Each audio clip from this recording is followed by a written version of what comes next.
musicien.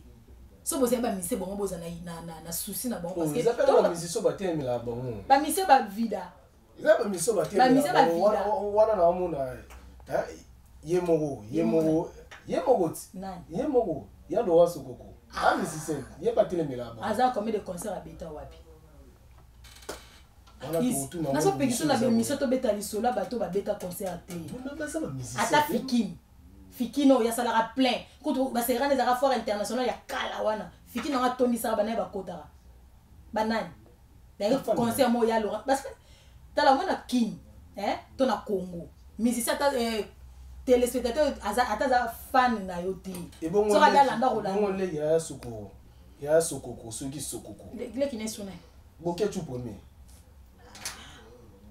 Boké tu premier azobeta musique ya ba mongo. Yé pas nous les man. Si oka. Toke malembe azobeta musique ya ba veyo ebi ba okanila azobeta musique ya ba mongo musique ya sobolo okeju nani kutu comment le nani azobeta so itoki akufa onani papa mabele elise ba mimi mongo basala kutu ba amplaire koleka ndo na biso nga na yebinze moko ayemba na été sonde mona côté là au studio ba yebi travail bazo ça wala négligence te ne mais ce que tu veux le yebisanga wata sala na bureau ni asa na bio mote yo ngati mutako négliger musalo ya epesa ke mbo o epesa ke makam to yebele na musique a négliger mote papa webe ba to pesi epe chance webe lo ni ne ban sanga koton sa fikin ya na no problème te mais lo ko ban sanga ke wata ana conseil le 26 mois c'est à répéter te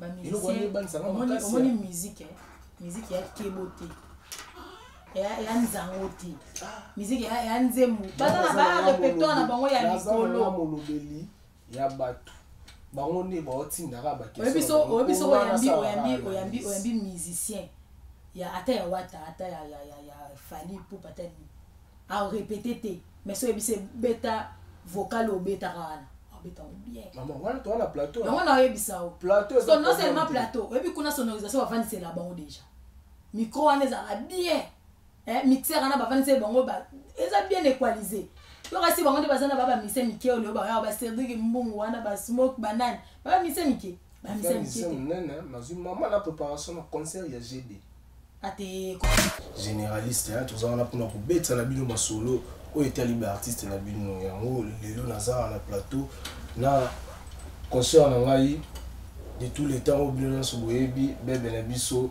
madame Christelle Koussopo o tozani lelo to beta lisolo ya la team de Wata la team de Wata o ezali groupe ya Wata lelo tozana to beta masolo o etali kaka groupe ya Wata madame Christelle bonjour. Bonjour monsieur Easy, bonjour na ba abonné na biso nyonso o ba misana kolanda biso de partout surtout ba o bazali bana mboka to pesi bino mbote surtout ba diaspora na biso ba partager ba s'abonnera à chaque fois na émission na biso yo pe ozu mbala liboso ya kolanda biso na émission o micro de star abonne-toi et puis au cliquer na cloche de notification partager les biso pe ba émission ndeka boki les grands présentateurs Is Caleb Alobi tozobeta lisolo ya la team de Wata ya team Watana surtout mingi na mam o azosala ouais quand nous tout on Sabino Alobi Gogan azana préparation ba marambe belé auti ba tourner par-ci par-là la minute au Gogan ça madame Christelle et l'autre oyo eza ko sala biso esengo sur la lisolo le ezaki hérité Watanabe apesi ba musicien na yeba voiture sur le solo en analyse ni le ça par rapport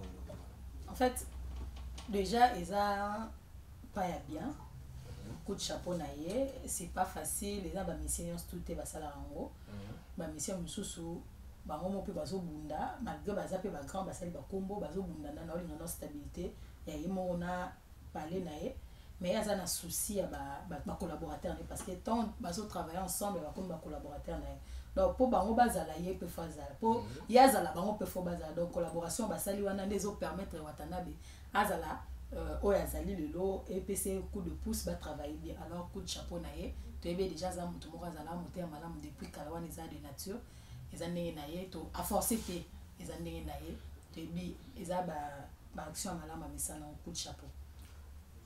Yambo to continuer ezala message mo o ekomela ngai depuis France et ça ya Fabrice Kamala tant oyoki lisolo oyo wata apesi bamusicien na ye surtout bainstrumentiste na ye baoyo asima apesi bango bamituka banini balobi bakomi omema ngo na genre ya polémique babi te eza mpo bina file mpe asalaki yango yango wana ye mpe amonike te il faut valoriser bamusicien na ye abandi opesa bango bamituka.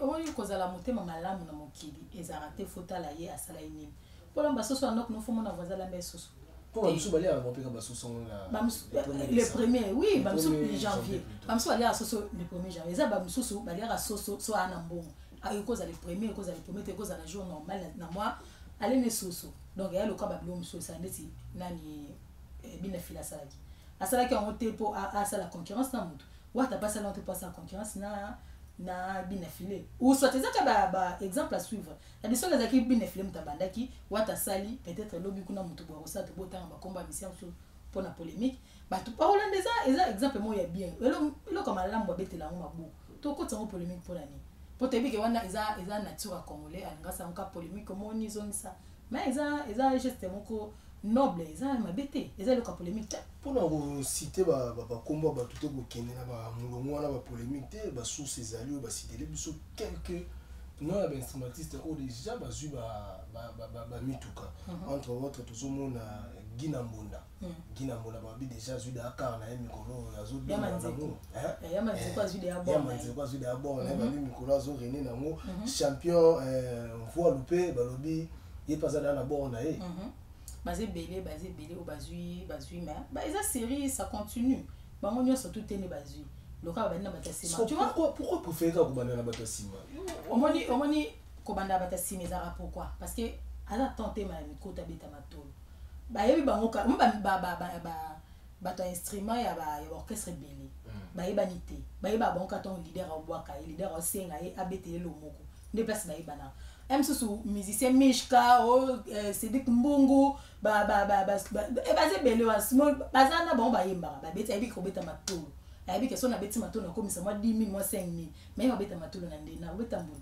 to na beta kita te alors leader banana na bango parce que ba beta matolo te a cha bango poa bino kuna malembe po eza ba musicien msusu ba chanteur msusu bazakata ya la team de watana de abatambola na baka wali la pekate parce que déjà matolo ne de futa so batasima yo wana wata etanke bouliste gogan bisika za normalement faut pas bandana bia banana na ba o bazana sima wana ndike bango babatama normalement faut pas ba pemi na bango bien mais oui ça pour so travailler pas mutu za mutu ya malamu faut donc babi ba sa pemi na bia bando yana susu nini babenga nini répétition makolo te ya suna moto te ya suna express te yana na ka déjà tant combat babi bas to profiter dans l'occasion to présenter ba condoléances notre copain doit être cher la famille c'est pas facile les amambo yaka biso no sto ba ofele ba côté moro bohem sous maman Zali papa tikala maman Zali sincère condoléances à toi et équipe mobimba ya émission na biso to peso ba condoléances sans oublier chef na biso Moïse Mouikabi le manager de abe biso bora tete ya mape ekoma donc babi bas condoléances n'aura babi baska ande utuko lo ba conscient na ngai ki madame Christelle Kousoko donc nous sommes de cœur avec toi ils ont dit kambo komela aka batu zo abanzete te donc nous sommes de cœur avec toi malgré moi pas si on ezali mais toyebi de l'autre côté c'est ezali pour car nous allons mon panzi batu basa la polémique te allié mutu pour asomaka te basombite gogan na pesi bango na mutu ya malamu papa za ngo avec ba collaborateur te bono baloba pe bilete otika na bino bakijalelo na bino bozala ezali kambo polémique te biso na stoye beza gogan ne mutu asali œuvre ya charité wana kopesa ba instrumentiste na eka na botika babi basa vana ne kimia alela mutu akufeli na kimia pour me militer baloyenge moko boyo te mutaleki se paso mbaka pour patron azani déjà wana boss qui ana pesa qui et puis biso pe matanga tozala troya wana pona ko sa ko lela na yo po ba lela na ba o bazo lela troya o lela na yo vraiment ba bi basi zano calme équipe na biso mbimi équipe na terrain pour te évoluer nzo pesa mbote na pire petit na moko de temps en temps azala toujours wana pour nous motiver ngai pour nous motiver par rapport à effort au sala on a mona Aaron Sadek depuis Canada ba moté belé maître Chaleur ba pété hein il PDG à makamuna ba moté belé maître Bishiko Zali même Madame Christine, tozoyoka single yango wana eza na nzela. Single yango wana eza na nzela. Mama na single oyo azoprépare woso. Ebisa toza okola. So babeti yo okwe bato baganga ndeni woso. Parce que single bota obita wana. Maintenant qui na single wana babi wata opé sa chance na ba artiste na yo ba compagnie qui ba collaborateur né chacun d'eux ba cause moi titre moko moi nzembo déjà tout chacun d'été ba source pene lobi donc muntu na muntu ala nzembo comment faut voyez baza belé donc quand on muta malamu bon c'est ça non en fait mutu asanga mabeti mais kota bolamu na ye to betele maboko so gazo sala ba Eve wana apesikara apesipe chance na ba musicien ba beta ba chant eza facilité to betele maboko coup de chapeau to ebike so sala malamu bato ba betele maboko ko kata te continuer nango eza bien pour bato mso baza net ba mona ngai mate to mono yuma te to mono kunde mutu ya monter ya malamu vraiment parce que par rapport à ces single wana la titre oyi wata apesi single wana titre moko ya woso. Pourquoi Osu? Mais wata mikolo azobeta. Est-ce que yebiki obeta? Azobeta makasi. Mi ange mi démon, ilo ozanga ka fait to nde Osu. Te fait ba chango Osu po, yango penende na. Donc c'est que mi ange mi démon iza wana debia Osu. Dala Osu. Balobe eza ya oyini eza okoya biso tout ozozela to vandi mi ange mi démon iza en plein succès. Mais azobeta si bon makasi. Mais toyoka boye wosiza na nzela yo muto dinda mina nte yo muto lendi na nte keba wosiza kuya keba wosiza kuya wana ezaka système ya komba jido to mettre salaire ba no beta ba mouvement so asimbi oka bo soko tongwa mira likolo be public egangi woso babi makamboza kuya makamboza kuya bo se préparer bo ba chantre na bino ba musicien bino bolingaka na kati ya latine de wata bokomona bango bakozala wana bakoyemba bakopesela bino makambo wata azo préparer concert monene na Fikini concert monene na Fikini 2 mois après concert ya Fally Ipupa et voilà apparition ya wata na concert na Fort International de Kinshasa a préparé Fikini na date ya le 26 novembre au moment où Dani Fally Ipupa pe abetaka atiki ba likolo bon est-ce que Fikini wana Fikini comme le roi stade des martyrs Nicolo la famille oui Mikolo to linga to confirmer ba leader na biso ba musicien na biso avec musique qui est bien na Congo to linga to confirmer ba na ba concert public omoni ba concert VIP ba concert ba kindaro ba ke ba beta ki boena salle to za ba bete po population même so ba ndaka bino mingi ba télécharger ba nzemu na bino wana ba na beso ko bino ba mona bino pe en live alors nani Fally Ipupa betaki bina fila betaki na terrain GD Koffi Olomide betaki dimanche na terrain GD wata zo mais ba bi concert bina fila za ina partie na terrain GD non ça polémique te ça non polémique te ça non va lisolo en passant quand c'est tombé dans lisolo wata mais wa c'est vena bina fila so ba beti concert na Kinshasa na Balemba et rosa mais tout le monde impact ya concert à Koffi mais obi Koffi ayaki lokwa na avec une charge belé, c'est-à-dire arrêter concert à Arena, arrêter prison. Tant il y a fait un makambo. Wana et c'est pas comparable. Depuis Koffi aza papa, aza mutumo toko bete sur l'auto batete bina filé to comparer na Koffi te ko ça na moti. Des comparaison te. To comparer ba plein.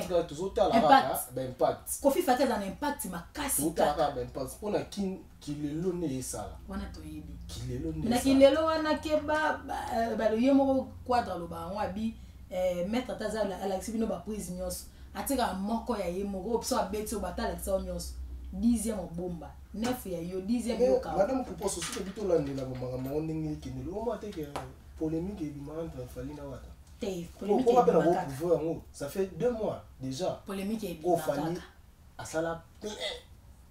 Batuti libana na prince. Mais quand ça on peut le voir ma belé. Oyebi. Mais Fally amta makambuti. Bo beta concert. Bon na mabe. Bo wana za na mabe. O tabeti plein na yi. Quand ça les za na mabe. On tabeti plein na yi. Yo soko yena ba. Soko yena ba lo yini na. Oyebi il faut pas souligner ça. Non. Bon. To sali polémique tena Fally Ipupa DiCaprio. donc pourquoi Wata pour nous la date est 26 peut-être eza date ndenge ba on baza na ba calendrier ba ça oui pour faire Denis Lessia beta c'était le color na makambo chiffrologie on est récemment tout ça qui émission mo wato ba li kambo ya ba prophétie au prophète Denis Lessia zo pesa Wata ko na le 26 fallait beta le 26 plein na fiki na nara azon saka biso na concert oyo fallait beta le 18 libana mboka abaka zoka 1 plus 8 et puis ça va 9 chiffres de domination. Vous avez bien sous chiffre de domination. Fallait sous soyer à bêtis sous à tout bête sous concerné les 26. Les 26 ans qui 8 na yona à ça il y a plus ceux qui plus ni et puis si à ça moins 1 ils ont tiré sous la 9 domination. Ah puis sous what puis soit qui on a surtout vite qui mettait la magambo chiffrologie des nilis. Bon ça to bien peut-être qu'il y a pas besoin de domination na bandenge na. Bon to ke ka malembe. Oyebi ke mikolo des nilis ba oti ko coopérer bien à Wata. Même ça peut si makambo. Ata ici et vision. Ya mwana pas de mettre 26 fois. Eza ko bien la tête. Eza ko bien eza ko to so mettre sur la chiffrologie te. Et ba chiffre faut ko salela. So eza chiffre à domination. On a besoin de dominer. C'est spirituel. Salela ngo a bien belité. Vers ata ici makambo. So que zaki ka beta les 9 à les 9. Anga beta les 9. Ve so c'est beta tala. Eza spiritualité. On a mis ange mis démon. Donc tout c'est les deux côtés. Côté bonzambe faut ça, côté mokili faut ça. Ba mamba ça. Koga. Le solo na ebisu eti maman na polémique d'internet bazo commander partout et surtout bana poto tout le monde na bana poto bazo lela mabe concert le 26 balobi fiki neza tombé. Quelque part pe balobi okokana otoni sabora ngote. Bon. Wapa to yoki ngo babi falinde makambo. Babi falinde makambo goga no kokano to disabora ngote. Babi okokano te. Malgré mi ange mi demo ebeta okokano ndika ati. Nga pa ele omona na iso. Omoni ya moto linga to bima na ba polémique. So pena Wata falinde nga beta ki. Atase ba wana. Wata ena ba wana so ba kokani so tamati. Ezakara longonya na culture na biso. Ya moto katara polémique pena to longoli on a place na to vandi sino ki bo moto po eza na mon importance te ya na mo pe na ampleur te on sait la bango polémique te bi que date le 26 na et date mo significative parce que 2 mois après muninga utenzela na yo yewana déjà so nga déjà na vendre eza ko na ko na futa na mpango wana ozama sana nga so na bimi na pango yo yana seka na boza olula ndako na nga so elo weleke la nga ya mona minute kota ba sous nous se renseigner Bogan Tinazabungu, pas de répétition. Bogan a répété sous tes mêmes. Concert, ils ont maintenu pour les 26. Mais niveau travail, on va jouer oh, attends, ça se peut bien, nous sommes préparés. Concert, il faut avoir une répétition. Oh, mais Wata, pas de répétition. Au moins, le premier année, Wata a aussi travaillé déjà trop dans les bandes. Bana droit répondre. Et ça, nous autres, mingon, on a pas passé comme mingon, on a répété. Concert, on va trouver comme la biso de temps en temps. Mais bah si on a un téléphone à maison là la té bah travail bazo sala bah travail l'internet ba koma ba loba bah travail bazo sala on a négligence té mais mais ce que tu veux loba yebisanga wata sala na bureau ni asa na bureau moté yo ngasi mutako négliger musalo ya epesa kimbo o epesa kimakam to yebele na musique ah négliger moté ah papa webe ba to pesi epesho webe lo ni ne ban sanga koton ça Fikin, il y a un problème. Mais le gars, il s'arrête. Wata a un conseil le 26 mois, c'est à répéter. On a une musique. Musique, il y a Kebote. Il y a Nzangote. Musique, il y a Nzemu. Pas dans la répertoire, il y a Mikolo. Il y a Batu. On est bâti n'arabe. Oyambi musicien. Il y a ata Wata, ata ya Fali pour peut-être à répéter mais c'est bêta vocal ou bêta rana bêta bien maman voilà toi la plateau on a ebisa plateau non seulement plateau et puis qu'on a sonorisation avant c'est là-bas déjà micro on est bien mixeur on a avant c'est bon ba ils bien équalisé yo kasi bango de bazana baba mise mike o le ba ya ba Cédric Mbungu wana ba smoke banane baba mise mike ba mise mike nene mazu maman la préparation au concert il y a GD ate ko fa assez préparer kala assez préparer GD mais tant ba ni le kumet azuma ramu et ça le quoi on s'entraîner pour bunda combat no bunda moté yo kasi ba chuki on beta komba no o kanga na valise obombi wana ora na nzoto ya ndemo ba kofi ba yaki obeta ba concert aseda na ba chuki na nga beta abeti kutuka ndambo ebo gogan ba concert nde ba utobeta libanda na ba province so nde ba tambola donc ça que ba concert wana ngonde bombi na ya bi bon ape misane ba ape misi ape même na ba car ba tambola na ba car po ebe ba no epesa ba mo ba souffle mo belenge ya pesa ba tumakambu le 26 mais ça ba tuté ba ute na libanda ya kimba ba parcourir mwana ba beti ba concert nzoto senga repo yo oza congé pe la msalo yebi ba pesa au moins congé MOP mi bo ba opema te wasi ke ba ono so zami tuka tous on a dossier na po ya mo pe comme si na tout ça juste quand na quelques noms bon on va faire 4 te ba 4 te ba zui koleka 4 japonais pas soliste azui te parce que wasi pena gogan pena opesa pena ba okesa neza okesa munene bolinga te kaka lokwa pesa ki ba o semaine na pesa ba wana te ti fin de l'année ti janvier ba tu mets sur bazui l'essentiel bazui koza après ça mon ke ngana zu retard ba pesa ngata kele yena orate babi masuwa edindaka na libongo ba libongo ya ngwana to koma kotani duo edindi ya ba tumsupe ba kata ba chance ba ngako mdana suka c'est ça. Merci la vidéo pour la caméra pour la Rolanda biso to komi ko comment na suka ya émission na biso ezaki analyse ya wata par rapport à préparation ya concert na ozo livrer les 26 balobi ba kino bazana sima wata ba to poto bazana sima wata balobi mettre player ozala na sécurité na porte fikini ntoko kota te champion play banga babi ya zana kolinda wana boxer aboga ya pembe la slogan makam donc makam babi zana donc ye tant que concert na fois na sima par rapport à sécurité yo bien si c'est en ezalana madame que ça to komo koma na suka analyse na biso message ni ngo ko pesa bat o bazo terminer la concert ya ba musicien congolais na biso en fait nga na ngeto nga na senga toujours na ba bato nyonso to nga bien avocat ba combattant ba nyonso o batemela ba concert na ya ba musicien so pe nous a congolais